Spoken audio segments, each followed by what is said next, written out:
how are we doing today? I'm doing great because today we're doing my April wrap up, and I read so much in April. It's insane. But it's also kind of good because what I read this month, not the best. Like, I generally felt cursed for quite a big chunk of the month. But let's just get into those stats. I read 17 books in the month of April, which amount to 6,466 pages, which is an average of 280.35 pages per book, an average of 215.53 pages per day. I had one DNF, so in total I'll be talking about 18 books, but the DNF is never included in any of the stats. Then for format, I have 4 books I physically owned, 2 ebooks, 5 galleys from NetGalley, and 6 library books. And then the star rating. This is where it gets tricky, because we have 3 1 stars, 3 2 stars, 3 3 stars, 6 4 stars, and 2 5 stars, for an average rating of a 3.05. Then for age range, we have 3 YA books, 1 new adult book, and 13 adult books. And then for genre, we have 6 fantasies, 7 contemporaries, 2 historical fictions, and 2 mystery thrillers. But let's just get into it, because we have 18 books to discuss. Starting off with Secrets of Blackthorn Hall by Cassandra Clare, illustrated by Cassandra Jean, which I give 3 out of 5 stars to. This is a little like side story in the Shadowhunters world, and soon the last trilogy is about to start, so I feel like I have to get back into this universe, and I'm really glad I decided to read this because I generally just love being in the Shadowhunters world. It feels like home to me, and it's so cozy, and I love these characters so much. And this was a really fun read. I think it does a great job kind of combining the characters of the Dark Artifices and kind of like the story of the Last Hours, I believe it's called. So the last 2 series like built a little bridge between them too. I thought that was fun. It's also told like epistolary format, which I thought was really fun. It also sets up some plot elements for the upcoming trilogy, so I'm also excited for that. The only thing that I didn't like about this book, which is why it was like a 3 star, is that it has a massive plot hole in it that could be fixed so easily, and it just doesn't, and it's annoying me. Then next I read The Night and the Moth by Rachel Gillig, which I gave 4 out of 5 stars to. This is a adult fantasy book that I've seen so many great things about last year when it came out, and it sounded intriguing to me, so I picked it up. I read it and I really enjoyed it, and I don't really get the hype behind this. I really loved the main character in this one. She was kind of brought up in a very sheltered environment, and I feel like that oftentimes creates for some annoying main characters in my opinion, but that wasn't the case for her. I feel like she did a great job kind of like balancing like being a little bit naive in certain situations while also still being like very badass and able to stand up for herself and just not take anyone's shit, and I really like that. I also think there was a great sisterhood between the main character and the other diviners. I also just really liked the romance. That had a great dynamic, and it's a enemies to lovers kind of situation. I feel like oftentimes when enemies to lovers, which is why it's not my favorite trope, I feel like they have a great dynamic and banter when they're enemies, but then it kind of fizzles out once they become lovers. That really isn't the case in this book. And also just really like the love interest. I like that character, I like the other side characters as well. I thought the plot and the world was interesting. I just feel like oftentimes I didn't feel the stakes for kind of what the situation was supposed to be. I feel like things could have been a little bit more high tension for me personally. Then next I read The 3 Lives of Kate by Kate Fagan, which I gave 4 out of 5 stars to another gallery I got from NetGalley. This is not my typical read. It's contemporary fiction, and I find that a genre that's occasionally like reading, but because I also find it difficult to review at times. But this was a very captivating read with characters that aren't always the most likable, but I still found myself rooting for. I like the focus on relationships between women, romantic and platonic. I thought that was really well done. It felt very slice of life, even though that life wasn't the most ordinary, and I don't know, I thought it was a very compelling read, and I liked it a lot. Then I read Throne of Secrets by Kerri Maniscalco, which I gave 4 out of 5 stars to. This is the second book in the Prince of Sin series, and I really like this world, so I was very excited to get around to this book, especially because this couple has been teased a little bit in the other books, so I was very excited to see them come to fruition, and I really like this one. I thought it was really fun. I loved the couple in this one so much. I liked them as separate characters and their own personal journeys, but also loved them together. They have some of my favorite tropes going on, and it's executed so well, and I was just blushing throughout their interactions. Kerri Maniscalco personally writes romance, at least the ones I've read, that are a bit more lust heavy than I prefer, but I do generally think the relationship are still very engaging enough or like interesting enough to follow that I don't typically mind that much. I also thought the storyline in this one was really interesting. It has kind of a finding a wife competition in it. I thought that element was really fun. I only thing I kind of have with this book is that there's also a storyline with dragons that felt a little bit out of place in this book for me, which I feel bad to say because it is great and I feel like in any other book it would have been fantastic, but every time we got to it in this book I just wanted to get to the other story that was going on instead. So then we have The Love Haters by Katherine Center, which I DNF'd on a galley I got from NetGalley. I just have to admit to myself that Katherine Center is not the author for me, no matter how popular she seems to be, because I couldn't with this book. Legitimately, I rolled an uncountable amount of times and I was not even a quarter of the way through this book.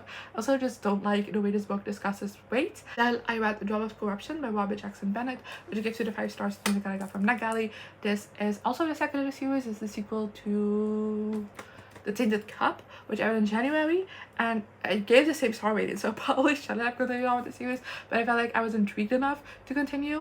I kind of had a point because I feel like in the first half of this book, a lot of the issues I had with the first book kind of were gone. It didn't drag out as much. The world wasn't as confusing. I feel like we got a bit more on the dynamic between our two main characters that I really like, and I was having a decent enough time. I still wasn't as like obsessed with it as most people seem to be with the series, but I was having a good time. But then the second half brought back in all of the issues I had with just being like very dragged out, very repetitive. I just such a bore, and then like the reveals were so convoluted that it just ended up being another 2-star for me.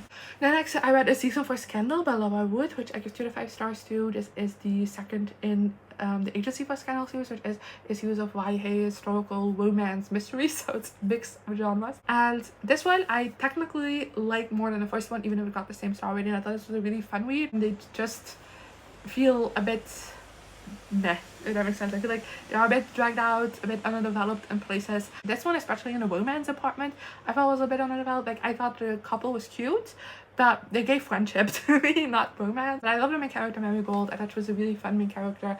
I like the mystery in this one. I just think it's a shame that they didn't come into the book until like halfway through. And then I read A Game of Scandal by Laura Wood, which I give 1 of 5 stars to. This is the last in the trilogy, and the only one I absolutely hated. And I hate that it ended this way because even if the first 2 books were 3 stars, I had a really good time with them and I would recommend them. But this one I really wasn't a fan of, and that mainly is because of our main character. I hated her so much. She was so annoying, so stupid as well, which becomes even more annoying because she has a superiority complex about how smart she is. I thought the romance was the most underdeveloped in the series, with the love interest like barely even being in this book. And then the mystery was also so annoying because it had so much potential. I thought about a lot of interesting elements, but like everything just kind of happens. Like there is no actual like investigating or like the characters outsmarting the bad guy. It's like generally just like, this is a thing that happened. Then we have The Wake Up Call by Beth O'Leary, which I give 2 to 5 stars to. Beth O'Leary is like a solid go-to author for me, where I don't really love any of her books, but I do really enjoy them. But this I wasn't a fan of, sadly enough. I feel like this is from the ones that I've read, and I've only have 2 books by her that I still have yet to read. It's the most romance heavy. It's just a shame that I didn't like the romance.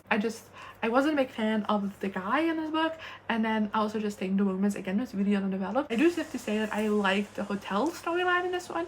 I just think it's a shame that it was like very underutilized in my opinion, and I wanted just a little bit more from it, and it could have been much more fun. And then I read The Wife Upstairs by Freida McFadden, which I gave 1 of 5 stars to, and I'm starting to think that The Boyfriend by Freida McFadden is the outlier, because I really enjoyed that book despite it not being the best. But then this book and the other Freida McFadden I read last month just have not been my cup of tea, and this one was outrageously bad. I feel like nothing happened in this book for like the most part. I think what it has to say about abuse is just very icky. The misogyny in this is rampant, and the characters in this are so unlikable and so stupid, and I was not a fan of this book at all. But then at this point they started to turn around a little bit, starting with Phantasma by Kaylie Smith, which I gave 4 of 5 stars to. I had such a fun time reading this book. This is another adult romantasy book, and it was a blast to read. I love a book with like a game element to it, and that definitely was the shining star of this book. I feel like the different trials were so interesting and so different from each other, which I also really enjoyed, like that variety. They generally felt all very high stakes, just in different ways, and then in between the games they stay at this manor, which probably is more fucked up than the actual trials themselves.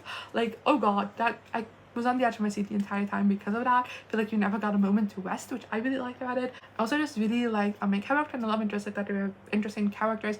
I like seeing their journeys. I thought the storyline just in general It was really interesting. I'd have to say it was a little predictable, but still the way it was executed still had me gagged, so I can't complain too much. And the only complaint I really have with this book is again, and then I feel like the romance is just a bit underdeveloped for me. Then next I read Miss Mebel Goes Back to the Shopping Block by Jessica Sutanto, which I gave 4 out of 5 stars to the guy from Nagali. And this truly is a definition of a feel-good book. This is another contemporary fiction book. And it just Miss Mabel, such a delight to read from. I love being in her POV. I loved her journey of self-discovery in this book. I loved kind of like the found family aspect a little bit she had with her fellow culinary school students. I thought it was really interesting. So I had such a blast reading this book. That's kind of all I have to say. But like I said, I'm not great at reviewing contemporary fiction. Then next, I read Quicksilver by Kelly Hart, which I sadly loved with 2 out of 5 stars. I wasn't the biggest fan of this book, and I don't get the hype behind this at all, which is shocking because everybody I follow loves this book. And I'm just like, I don't see it. I feel like everything in this book just is undercooked, if that makes sense, underdone, and I wanted more from it, which is, this is a chunker of a book, so that shouldn't be an opinion I have. But I thought there was a lot of ideas in this book that were really interesting. I just thought the main character and love interest were insufferable. I didn't really like either of them. I thought the romance was underdeveloped. The plot was barely moving along. And towards the ending, it just got a bit stupid. Then next, I read The Name Game by Beth O'Leary, which I gave 1 of 5 stars to, and is a guy from Nagali. This is Beth O'Leary's April release. Like, this came out this month. And after the Wake Up Call not being a big success, I was like, okay, I need to read a new release. Maybe that will be better. And then it was worse.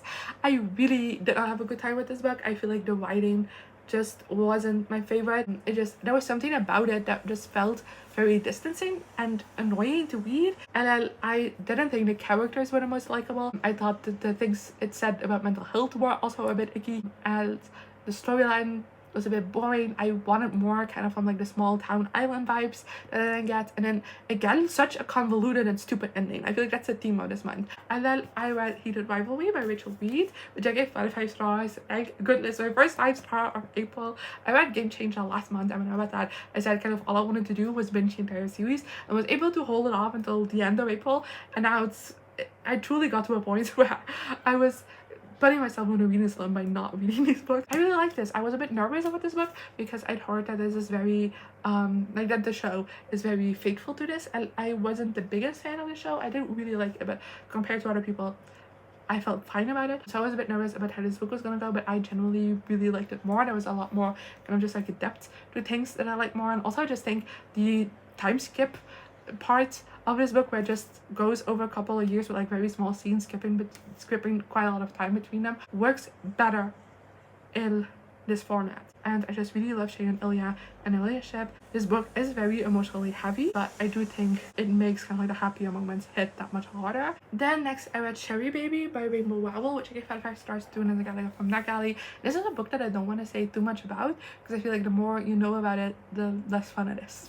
Except this isn't a fun book. It's another really emotionally heavy one, but it's a very beautiful one, a very impactful one, very messy, very raw, very honest. It's a great love story, and I adored every second of it. Also just love Sherry as a main character, by the way. I thought she was great. This book starts in a very different place than it ends, and I don't want to ruin the journey, if that makes sense. I don't want to say about it too much, but I highly recommend. Easily my favorite book of April, probably my favorite book of the year so far. It took me by surprise as well, like, oh my god. Then next I read The Graham Effect by Elle Kennedy, which I gave 5 stars to. This is kind of a follow-up series to the Off-Campus series by Elle Kennedy, which I finished earlier this year, and this one follows the daughter of Hannah and Garrett, which is a couple of the first book of that series. And I don't know, I was curious, and I honestly had a really good time with this book. I mainly thought Chi-Chi, the main character, was amazing. I love following her so much. The perfect child of Garrett and Hannah, let's say. Just such a great blend of both of her parents' personalities, and you can totally understand how she's the product of them, if that makes sense. So I love that, first of all, but also just like generally she was a great character to follow. The love interest I was a bit iffy on because he's very emotionally constipated, but I do think like as he opened up more throughout the book, as the romance developed more, I got into him more, I understood him more. I do think it dragged a little towards the ending, but for the rest, this was just a really fun time. And then the last book I finished in April is The Ending Writes Itself by Evelyn Clarke, which I give 2 to 5 stars to. This is a release that I was so excited about, but it just was very underwhelming to me. I do have to say I like the cast of characters. I love the dynamic because individually they're not all the most likable people, but I feel like as a group they were just so fun to follow. This also has a lot of commentary on the publishing industry and being a writer just in general, and I think they had to say about that I thought was really interesting. I came at it from like a bunch of different angles, which each of these authors having different experiences. So I thought all of that was really interesting, but I just thought the mystery itself was really lackluster. It doesn't really come in until like pretty far into the book that it really kicks in, and it just, I don't know, it wasn't the most interesting. I didn't think the reveal was the most great either. It's still a 3, so it's good, you know. It's not one of the worst books that I've read, but I do feel like this is one of the more disappointing ones that I've read because I had such high hopes for this, but it just felt very underwhelming to me. And that brings us to the end of this video. Let me know in the comments down below what you thought of these books, if you've read them, as well as some of the books you read in the month of April. And then hopefully I have a much better reading month in May. Let's hope so. I'm starting with the Game Changer series, so like it can go on, but let's hope it doesn't turn out as abysmal again. You know, I don't want that. I don't want to have to worry about my average rating anymore. It's not fun. But either way, see you next time. Bye.